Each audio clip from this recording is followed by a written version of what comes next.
Coba kayak apa aku tak kepengen cuma nge genduk Silvanur Maulita Aswara Sulen kumandang bakat.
Ya kuwi genduk Silvanur Maulita.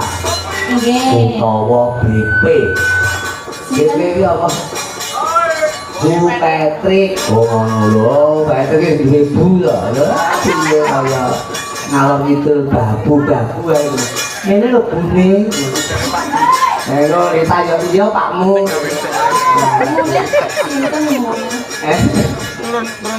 Bune karo pakmu. Bune pakmu aku lagi ngarep gomo bune, nek bune gomo pakmu. Ya, sowan Pak Nardi sekeluarga ya Sahayu. Nggih. Menika sangat luar biasa ben tahu mesti gelar wayang kulit yang tidak habis pikir nggone rakyat kekadangan karo Rudi Gareng karo cakra budaya yang sangat istimewa. Setiap wayangan menjadi jauh pokok atau wayangan yang 2 malam, yang 1 malam tetap Rudi Gareng dari Blitar. Tepuk tangan. Ya, itu kan terima kasih Pak Haji, ini dulur Sinol Redi, moga berkah, sehat, seger Pak Waras, Udi, Joyo, Mulyo Sumurup ping, ini kan pengen Suryo Mayani. Ya aku yang nyanyi tak hayati no ngelek diri ya susu. Penghayatan ki penting. Lha apa judulipun Sahayu? Judulipun menapa menika judulipun? Wisa Tresna. Wisa niku napa? Wisa niku Wisa kuwi racun. Lho kowe iki ora percaya karo Prisnia tukang ngapusi kok. Nek kowe aja kulino ngapusi kancane, nek kowe iki omong sak omong Prisnia karo Rita ya ora dipercaya ya. Iso kuwi racun. Tresna kuwi nek dihayati tenanan, iso kala mangsa nek ora imbang kiwa tengen ya. Dadi loro-lorone iki ora sehati, sejiwa dan senasib sepenanggungan sehidup semati. Kuwi kaya wisa. Ngono. Terus Umpamane to. Kaya to. Cinta bertepuk sebelah tangan itu Kak Om. Nah, cinta bertepuk sebelah tangan kok bertepak kok ya. Bertepak kok iya. Iya. Contohnya sok kalau mongso iki tidak upamane ya wong iki jeneng ki kasih iki ngono lho. Pengen takon nomere. Lu bareng wis nomor iki WA. WA iki kok diwani. Halo. Terus esuke iki muni tambah, halo cantik. Terus baru sombene iki tambah gendine, lagi apa Lalu disui dari susuni imis ngono disui. Iya. Kuwi karepe yo I miss you maksude ngono. Mriki wonten Om teng CBI wonten sing ngoten niku. Ya piye to yo panggah ono to wong isen-isen wong urip kok yo. Isen-isen wong urip. Ya sing dhewe ali bojone wong. Lah. Cuma anak iki ngambut gawe ngantek elek, tepuk kringkel, ora ketok apa-apa. Ayo, keren udah makan belum? Di lanang iso nyambut gawe nganti mutak-mutak to paling bacane. Ora ketok. Kuwi perjuangan cinta nangko zaman semono dulu saiki wis ora ono. Saiki wis ono nggih. Jadi kanca-kanca kabeh iki wis aku ki ora enek wanita kejaba istri saya sendiri. Cacane sumpahe cakra budaya ngono kuwi. Cakra budaya. Wah sumpah kabeh sing gender. Ora enek wong ayu lho Mas. Kejaba yayanku bojoku ki ora enek. Ngono. Lha ora sumpah wong ngombe bojo kaya. Dhewe sumpahe sapa-sapa pokok wedok ayu. Sumuruping ya ayu.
dulur-dulur mriki wonten Pak Bambang, wonten Pak Jun, boten supen kanca-kanca sing padha mbiyodo sabiyantu Pak nardi sak keluarga nggone nindakake tasakuran dalu menika.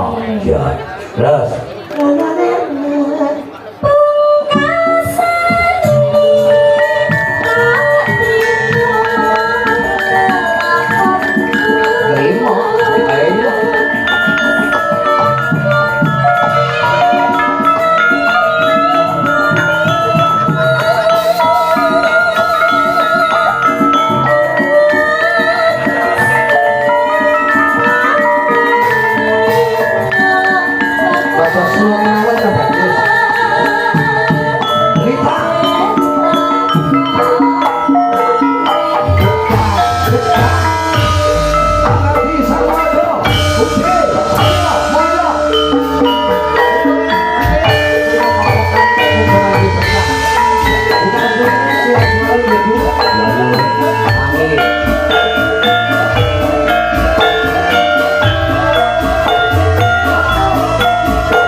Ayo.